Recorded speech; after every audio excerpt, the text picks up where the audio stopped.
Bom dia, nono ano. Sejam bem-vindos a mais uma aula. Nós vamos assistir hoje, talvez, a aula mais importante do nono ano. Não estou exagerando, sabe por quê? Quando você estiver lá no primeiro ano ou quando você estiver em qualquer momento do ensino médio, seu professor de história, seu futuro professor de história vai perguntar: os coronéis da época da República Velha, o coronelismo, o voto de Cabresto. Tudo isso é sempre lembrado na história do Brasil porque foi um momento extremamente marcante. E vocês vão estar estudando agora no nono ano. Alguns de vocês devem se lembrar que vocês viram isso no quinto ano. Antigamente era um conteúdo que você via no quinto ano, tá? Então, alguns de vocês devem se lembrar desse assunto. Claro que vocês viam de uma maneira mais simples, e aí no nono ano você entende de uma maneira mais complexa, tá? Então, como era que acontecia? Primeiro, vamos nos localizar. Onde nós estamos? Nós estamos no período republicano, tá? Início da República no Brasil. Lembre-se que nós estudamos que em 1889, tá? 1889, o Marechal Deodoro da Fonseca proclamou a nossa república. Ele transformou a monarquia do Dom Pedro II em república, tá? O que muda? Na monarquia eu tenho o rei e na república eu vou ter presidentes eleitos pelo povo, certo? Então, a partir de 1889, nossa história vai mudar. Ponto. A partir do momento que a gente tem eleições, vão se estabelecer alianças entre digamos assim, as elites do Brasil, tá? Entre as elites políticas e as elites econômicas. Vai existir no Brasil algo que a gente vai chamar de política dos governadores, que é exatamente esta pirâmide aqui. Mas antes da gente analisar esta pirâmide, vocês vão me ouvir e vão tentar imaginar. Imagina que lá no início da República eu tinha um candidato a presidente da República, tá?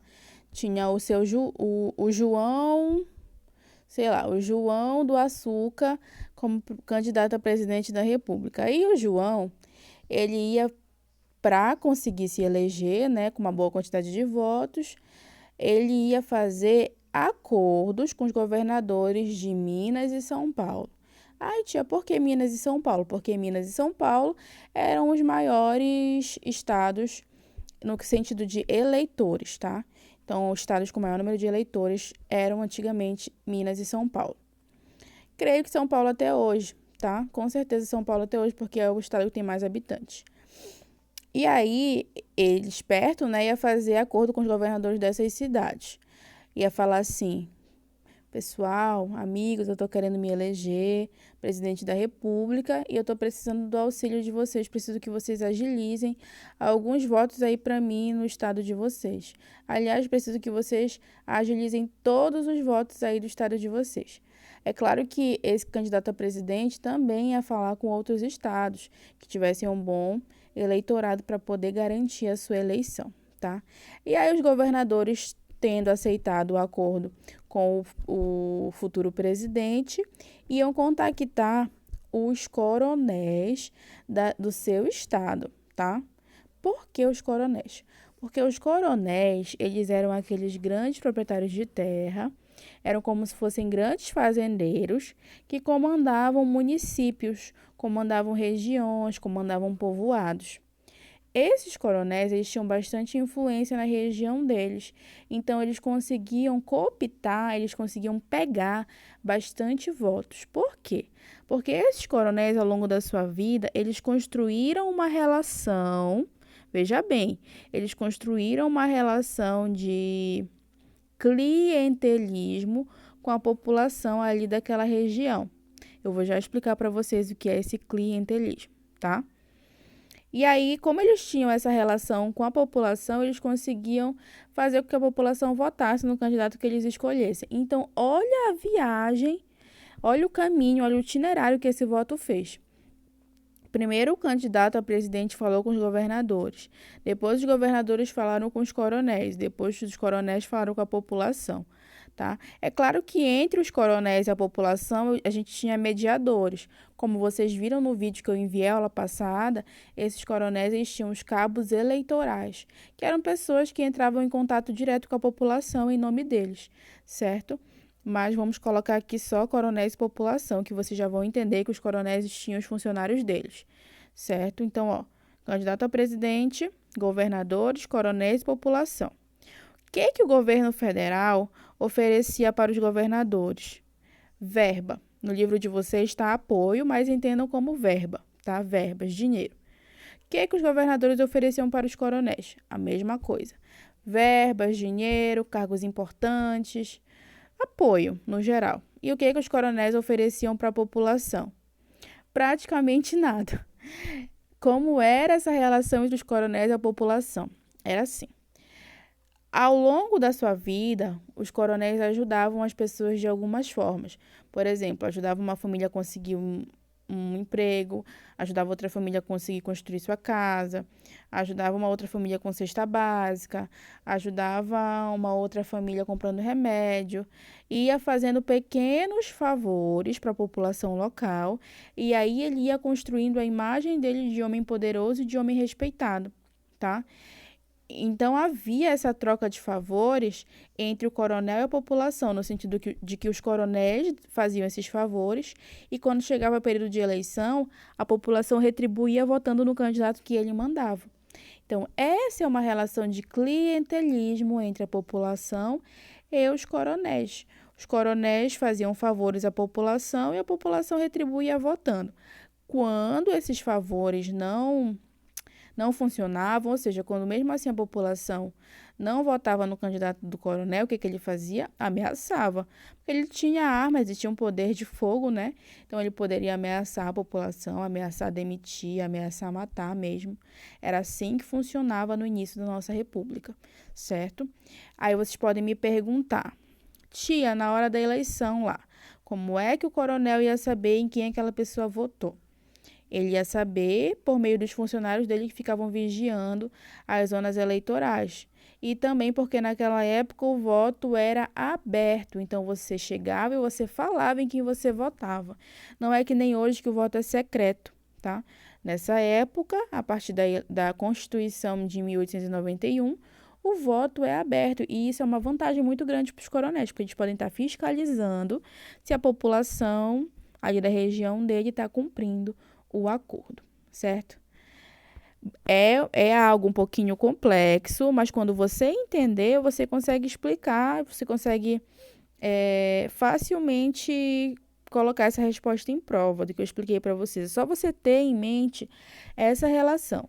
O candidato a presidente, os governadores, os coronéis e a população. Presidente dava apoio para os governadores davam apoio para os coronéis e os coronéis faziam favores à população ou ameaçavam. Em troca, a população dava seus votos, tá?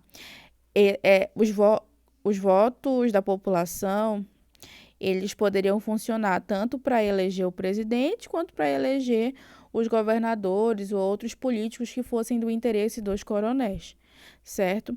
A gente chama essa época também, existe um termo para essa época chamado coronelismo. Coronelismo é a época do poder dos coronéis, tá? Lembre-se que os coronéis, eles são os fazendeiros da região, os grandes fazendeiros. Certo, meus amores? Aqui na outra página, a gente vai ver,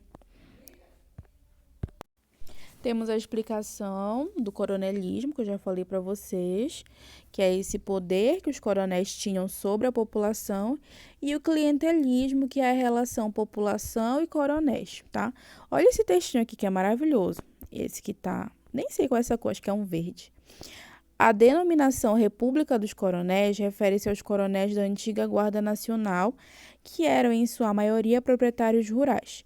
Guarda Nacional era um tipo de... como se fosse um exército de antigamente, mas não era o exército, tá? Era uma guarda, eram oficiais, que eram, em sua maioria, proprietários rurais com base local de poder.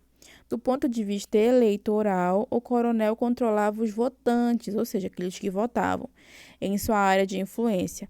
Trocavam votos em candidatos por ele indicados por favores tão variados como um par de sapato, uma vaga no hospital ou um emprego. Então, esses favores que o coronel concedia para a população, muitas vezes eram mínimos, se comparado com o voto, né, que a população estava dando para o candidato do coronel, que é algo extremamente importante. Muitos coronéis forneciam pequenos favores à população local, impondo com isso que votassem seus candidatos políticos. A essa prática de receber apoio em troca de favores dá-se o nome de clientelismo, certo?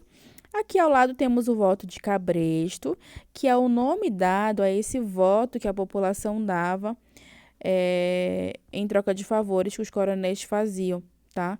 Essa imagem aqui é muito emblemática, ó. Olha o eleitor como ele está vestido, de burro. Por quê? Porque não é ele quem escolhe o seu candidato, mas sim um coronel, mas sim um político, mas sim as pessoas que estão acima dele nessa hierarquia de poder. Tá? Aqui vai falar um pouquinho sobre as eleições na atualidade, porque apesar dessa história dos coronéis, do voto de cabresto fazer bastante tempo, isso a gente está falando de 1900, 1910, 1920, ou seja, já faz mais de 100 anos que isso acontecia. Apesar disso, ainda hoje a gente vê esse tipo de relação. A gente ainda vê pessoas vendendo seu voto, a gente ainda vê pessoas vendendo seu voto em troca de um emprego, em troca de favores, tá? Não vamos julgar ninguém, não vamos dizer que isso é errado, mas é preciso que vocês tenham consciência de que o voto deve ser algo pensando no que é bom para a nossa sociedade, não no que é bom para mim apenas, tá? Então, é importante que a gente entenda essa questão do voto e do quanto ele é poderoso.